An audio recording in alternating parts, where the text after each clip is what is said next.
The sky over the dead moon was always gray and cold. David walked alone across the sharp rocks. He was a repair engineer sent by the human fleet. The comms tower was broken, and without it no ships could talk. His boots crunched on dust in silence. The only sound was the wind blowing across the hills of metal and stone. Suddenly something moved behind him. He turned fast and raised his scanner. No signal, no life, only shadows. Then he heard it, a whisper, weak, afraid. "Please help me." David froze. Voice did not come from his radio. It came from the rocks behind him.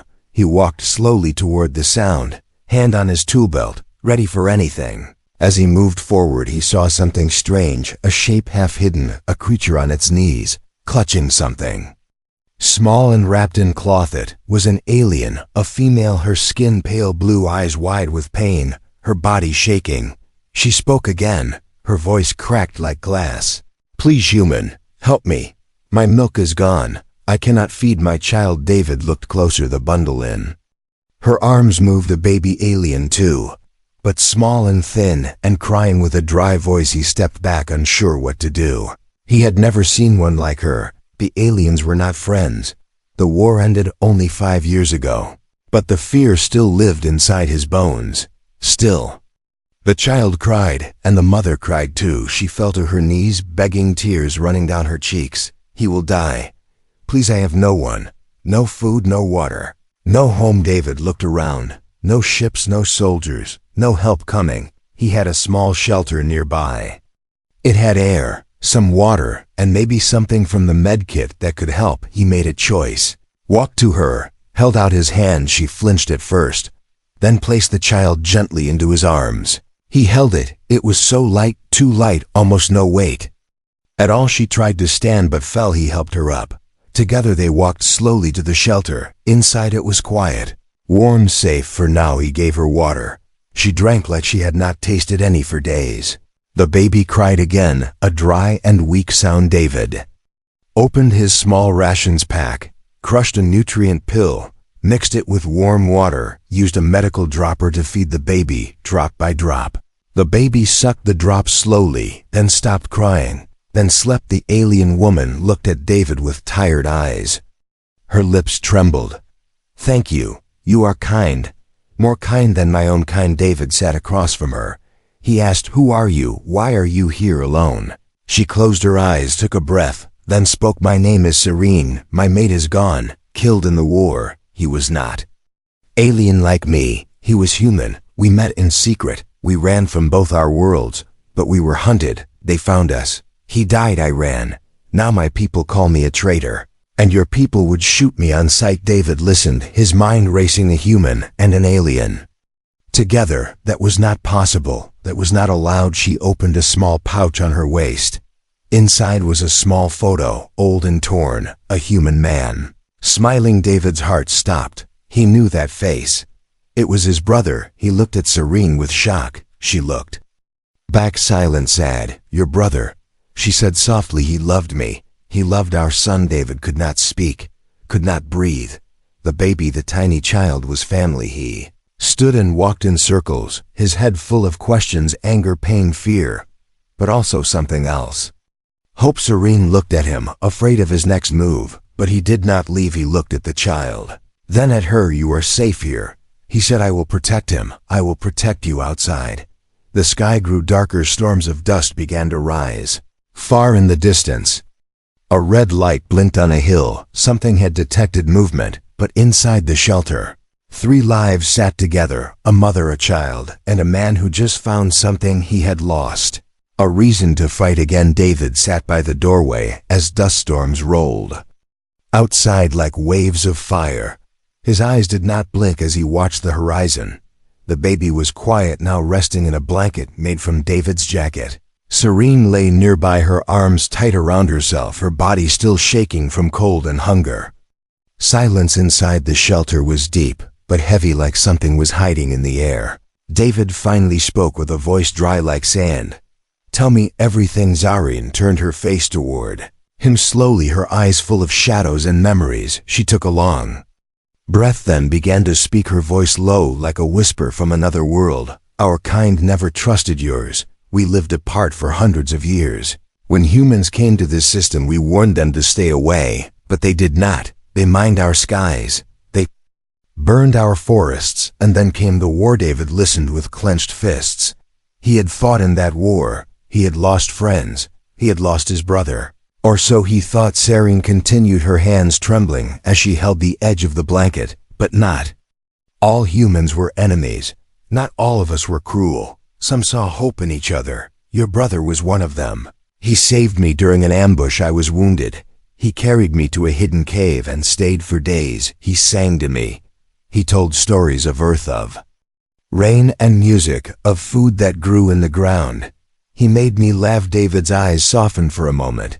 His brother had always been the gentle one, the one who believed peace was possible. Serene's voice cracked, but she did not stop. We stayed hidden. For months, we built a small shelter between the rocks. We lived as one. We became something new. Then the child came. He was strong inside me. But the sky changed. The ground shook. The war came near again. Her hands clutched the blanket tighter. They found us, my people, your people both. They called us traitors. They said the child was a curse.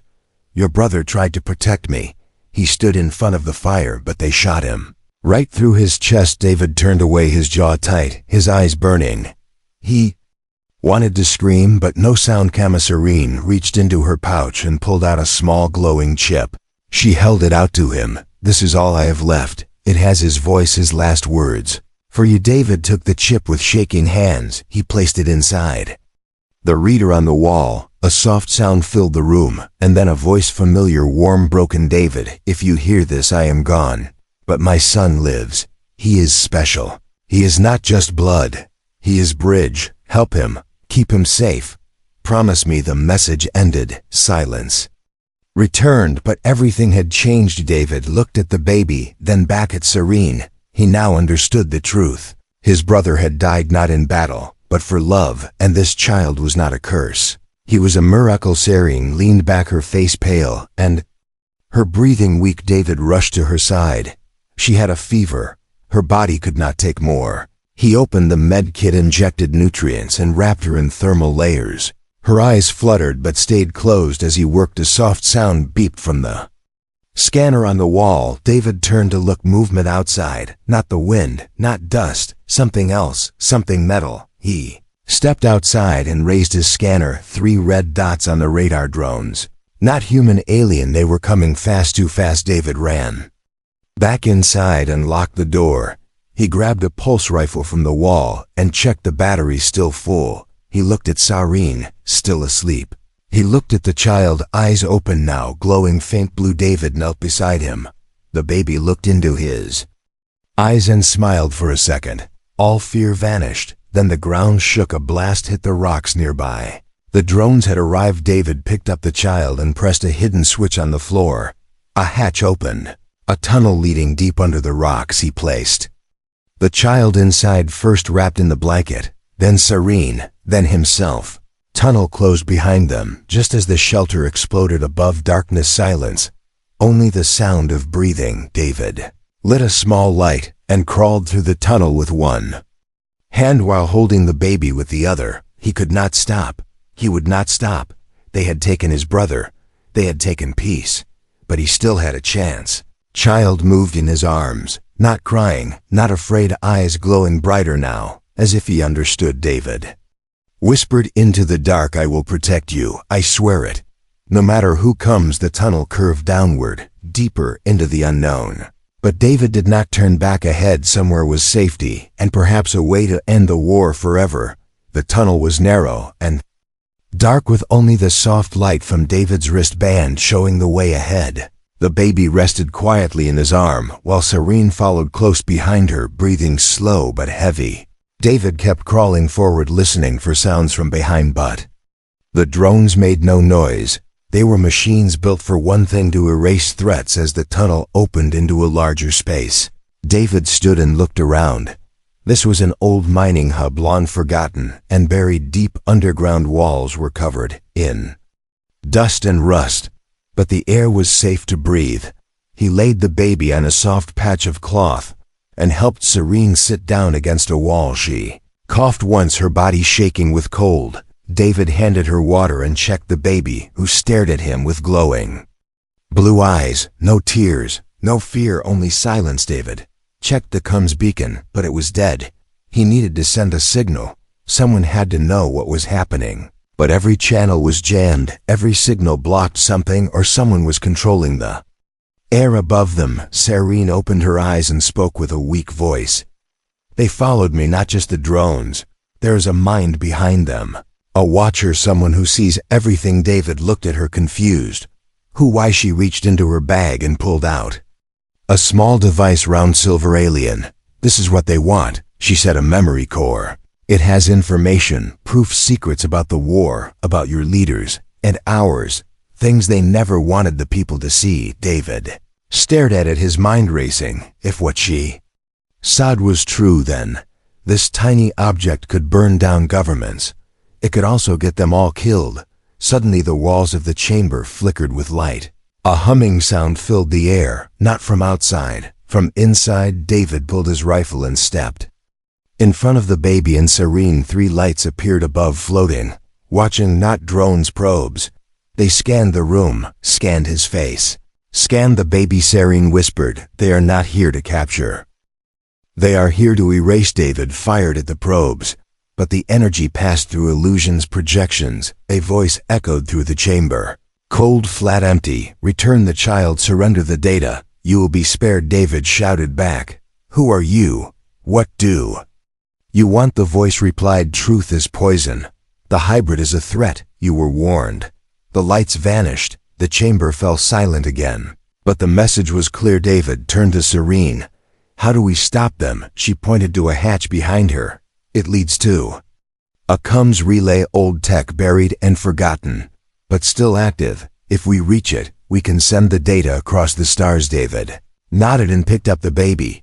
Together they moved through the hatch into another tunnel. Longer, darker, colder. Time passed slowly. Every sound made David grip the rifle tighter. Every shadow looked like danger. At last they reached a small chamber with an old terminal glowing. Faint green wires hung like vines from the ceiling. Dust covered the console, but it still hummed with power. Serene placed the memory core into the slot. The screen lit up. Lines of alien code flowed across. David watched as images appeared. Footage, reports, names, dates, explosions, meetings, all showing the same thing. The war was started by those in power to control resources, to unite their people through fear. The death of millions had been a lie told for control. David felt sick. He had fought for nothing. His brother had died for nothing. He turned to Serene. "We need to send this now." She pressed a button. The data began uploading. Then everything shook. A blast tore through the side wall. Metal flew, rocks fell, drones entered. Real this time, with weapons ready. David fired. His rifle lit the room. 2 drones fell. One kept coming. Serene grabbed the baby and ran toward the exit. David followed, covering them. As shots flew past, a beam hit his shoulder. He fell to one knee but kept firing.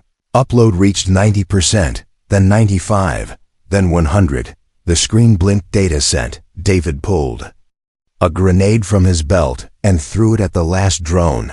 It exploded into pieces. Smoke filled the chamber. He coughed, stood, reached for Serene and the child. They had done it. The truth was out, but danger was not over. The walls shook again. More drones coming. Serene looked at David. "We have to run." He nodded. They moved fast through the back exit, climbed broken stairs, crossed rusted platforms. Every second a gift. At last they reached the surface. Sky black, wind sharp, but free. David looked at the child. Eyes glowing, face calm behind them. The ground cracked. Drones buried below. Ahead was open land, unknown, but full of hope. David whispered, "Let them come. We will not hide again." And they walked into the dark together as a family. The wind across the wastelands was sharp and dry, like knives made of air. David moved with care through the broken land, his rifle strapped tight across his back. Serene followed, holding the child close to her chest, wrapped in heat cloth to shield from the cold. Above them, sky flickered with lightning that had no thunder. The planet was old, broken by war. Its soil held the bones of 2 species that once called each other enemy. For Hours they walked with no shelter in sight, only the strange hills made from old ship. Parts and forgotten machines. David's steps slowed as his injury from the last fight grew worse. Each movement sent pain through his arm, but he pushed forward, refusing to stop. The baby had not cried once. His eyes open, always watching, always quiet, serene. Finally pointed to a fallen structure ahead. It looked like an old satellite base, half buried in ash and sand. They entered through a broken panel and found a room still sealed with air lights. Flickered weakly, but the power core was alive. David dropped to one knee and took a deep breath. His wound was bleeding again. Serene helped him remove the armor and clean it with the last of their med supplies. As she worked, David stared at the child lying nearby on a bed of folded cloth. His skin glowed faint blue, but now there were lines of light along his arms, like veins moving, changing, living, in a way David had never seen. He whispered, "What is he? What is happening to him?" Serene looked down at her child, her voice shaking like dry leaves.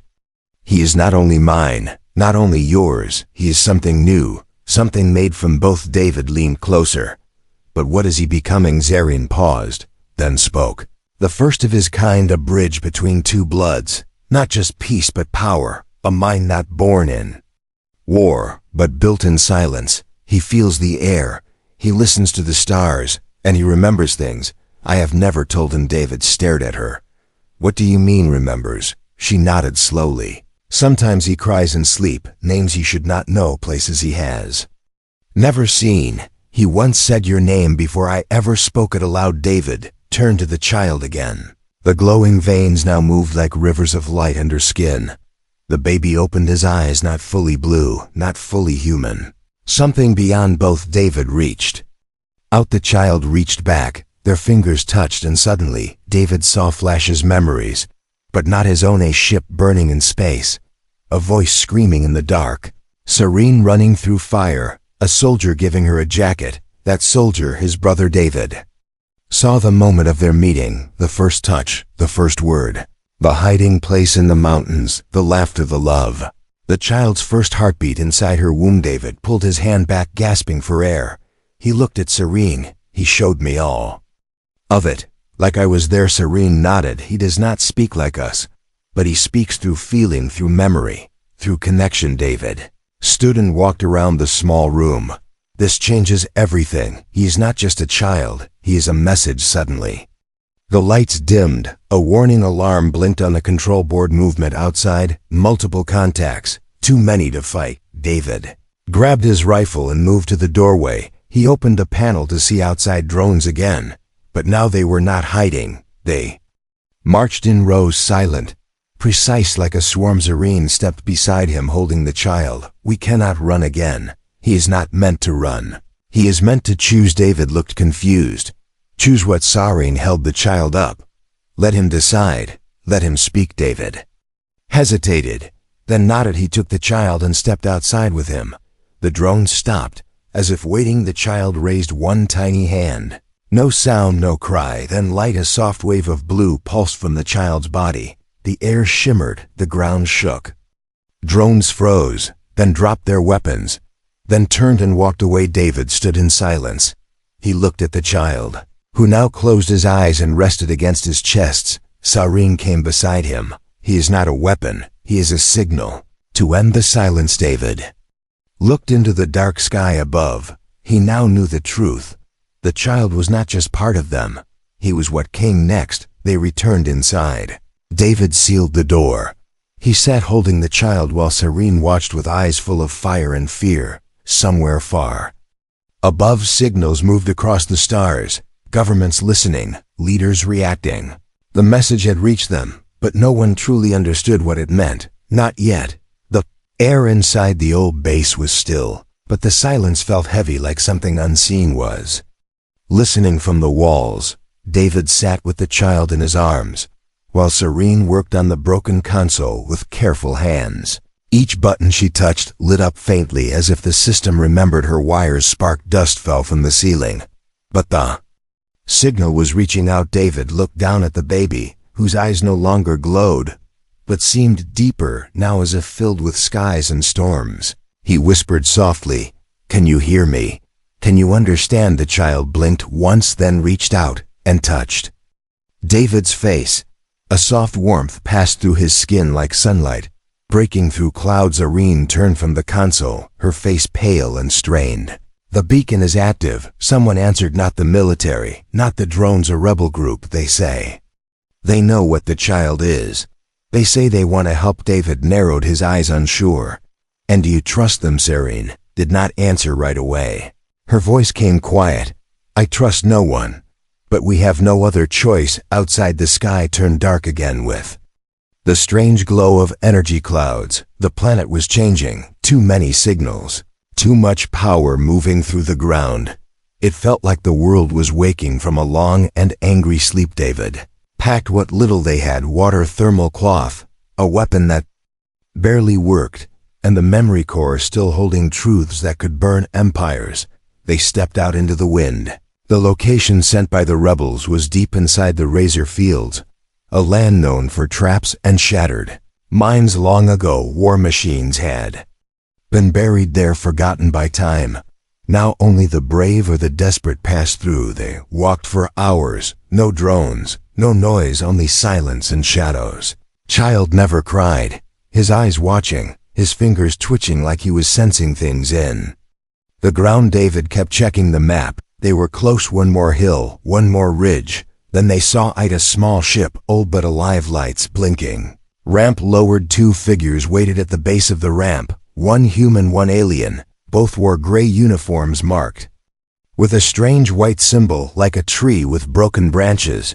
The human woman stepped forward. She had scars across her face and eyes that did not blink. She looked at David, then at the child. "You brought him," she said. "We were not sure you would." David held the baby tighter. "And who are you?" she answered with no fear. "We are the ones who listened when no one else did. We are the ones who believe the future does not need blood to grow." Serene stepped forward. "Then help him. Tell us what he is becoming." The alien beside the woman pulled out a scanner. He moved slowly, scanning the child. The screen showed strange patterns. Waves, lights, data moving too fast to read. He looked up, his voice deep and calm. "His cells are merging. Not human, not alien, something more, something we cannot name yet.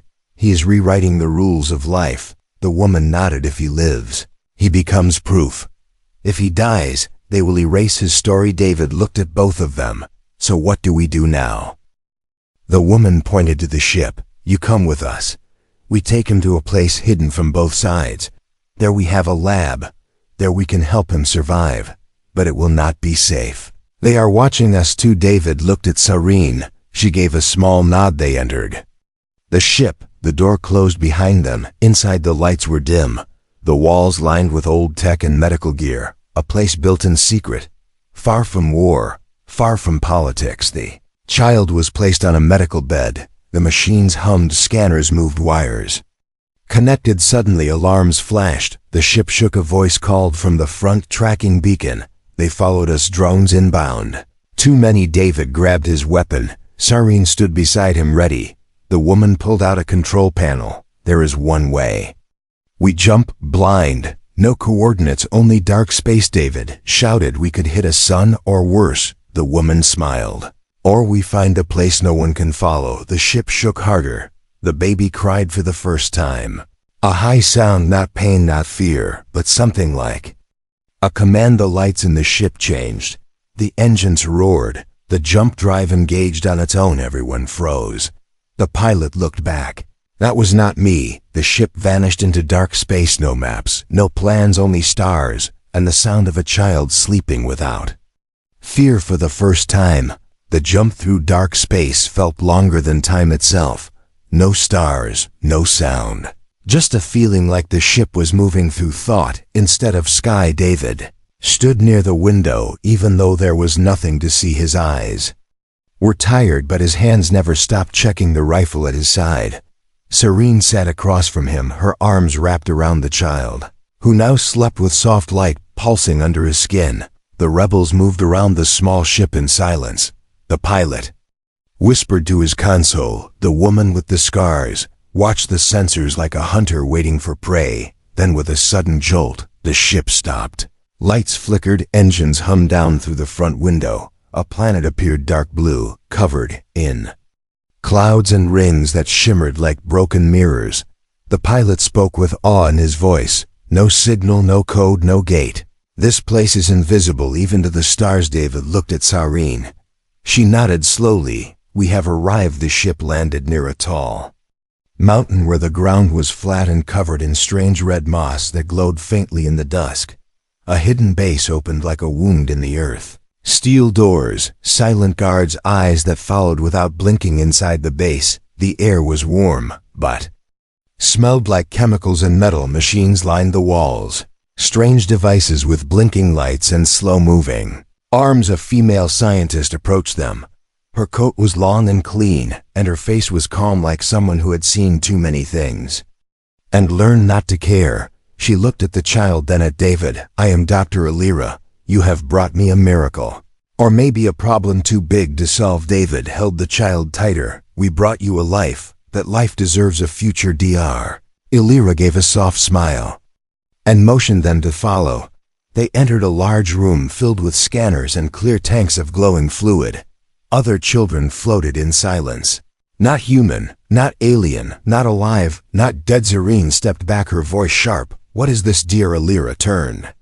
These are failed bridges, attempts to blend blood, all lost until now. She pointed to the baby. He is the only one that lived without breaking, but he will not last long unless I change what he is. David stepped forward. You mean save him? Dr. Alira tilted her head. No, I mean rewrite him. Make him into something stable. He may lose memory, he may lose feeling, but he will serve a Vizaran. Grabbed the child and stepped back. He is not a test. He is not your project. Dr. Alira's eyes turned cold. Then he will die, and your mission ends here. The woman with scars entered the room, her hand on her weapon. She spoke without emotion. The deal was clear. You hand him over, we give him a future. No future without sacrifice. David raised his rifle. No. The room filled with tension like air before lightning. Everyone frozen, every breath a question. Then the child opened his eyes. Blue light filled the room. Machines blinked, tanks cracked. Wires sparked. Dr. Alira stepped back. What is he doing? David did not answer. He watched the child float above Sareen's arms. No wings, no sound, just light and memory images flashed across the screens. Not data, not numbers, but feelings. A garden on Earth, a child learning to walk, a war ending, two hands reaching through fire. Everyone in the room saw the same visions. Even the guards outside dropped their weapons as tears filled their eyes. The woman with scars lowered her gun. She whispered, I see my brother. I thought he died in the war. Dr. Alira fell to her knees. This is not science. This is truth. The light faded. The child lowered back into Serena's arms. His eyes closed, his breathing soft. David spoke with a voice that felt like steel. You will not touch him again. He does not need your machines. He needs peace and family. The rebels stepped aside. No orders, no commands. Just silence. David walked through the base with Sareen beside him. The doors opened. The wind outside smelled clean and free. They walked toward the ship. But it was not there. Gone, vanished, taken. The pilot had left, taken the memory core, left them stranded. Betrayal cut deeper than any blade. Sareen looked at David. He will send the data to someone who pays more, not to bring peace, but to bring power. David looked at the sky. We still have the child. We still have the truth. From behind them, a small transport rolled out, old and rusty, but still alive. The guards had left it for them. A silent apology. David placed the child inside and took the front seat. Sareen beside him. He pressed the ignition. Machine groaned, then moved forward across the strange land, toward the unknown, with hope in one hand and betrayal in the rear view.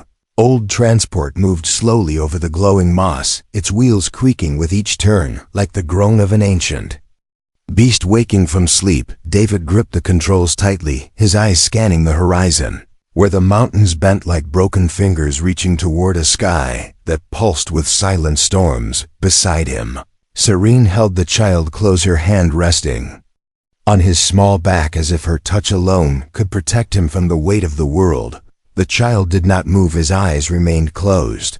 His skin no longer glowed. He was changing again from the inside. Something deeper, something final. David kept driving through the strange land where colors danced in the air and gravity shifted like water. Each mile brought more signs of collapse, craters in the ground, ruins of towers swallowed by vines, signals of old war machines buried beneath the soil still, whispering their hate. Then without warning the transport stopped.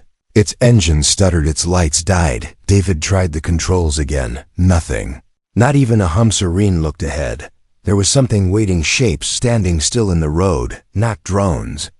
Not soldiers, but people, dozens of them, humans and aliens, both worn faces, torn clothes, eyes full of hope and fear. David stepped out slowly, rifle in hand. He raised his voice. "Who are you? What do you want?" An old alien stepped forward, his back bent, his voice soft. "We followed the signal, the light in the sky. We saw truth. We saw the child's errand." Stepped beside David, her arms tightening around the boy. And now the old one bowed his head. "We want to hear him again." From the crowd, a human woman cried, "My daughter died in the war, but when the sky flashed I heard her laugh again." He showed me. He reached me. David looked down at the child who now stirred in his blanket.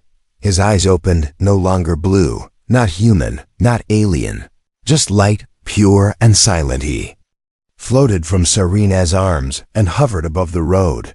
No wings, no wires, only light. Gasps echoed through the crowd. Some fell to their knees. Others held their heads as memories returned like waves crashing over broken walls. The child raised one small hand, and the ground beneath them pulsed, not in fear, not in anger, but in harmony. The sky opened, a soft beam of light shone down. Images poured into the minds of all who stood there, cities before the war, children from both species playing under red suns, hands reaching across tables, books shared, songs written in 2 languages, mothers laughing, fathers hugging their newborns. Then war, fire, death, but now peace. The child lowered his hand and the light faded, but the feeling did not. It lived in every heart, in every soul that stood there, in silence, in understanding. Forward, his voice shaking. "What is he now? What has he become?" Azirine answered with tears in her eyes. "He is choice, not weapon, not answer, but a door."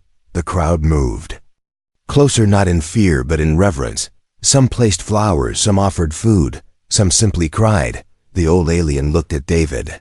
"He does not belong to one world. He belongs to all." Suddenly, the ground shook. A ship appeared in the sky, military, fast, dangerous. The people looked up. Fear returned. David lifted his rifle, but the child floated higher and turned toward the ship, with no words, no sound. The ship stopped. Madura, its weapons shut down, its engines cooled. Inside the cockpit, soldiers lowered their hands. Pilots looked at each other. One whispered, "I saw my brother. He forgave me." The ship turned and left.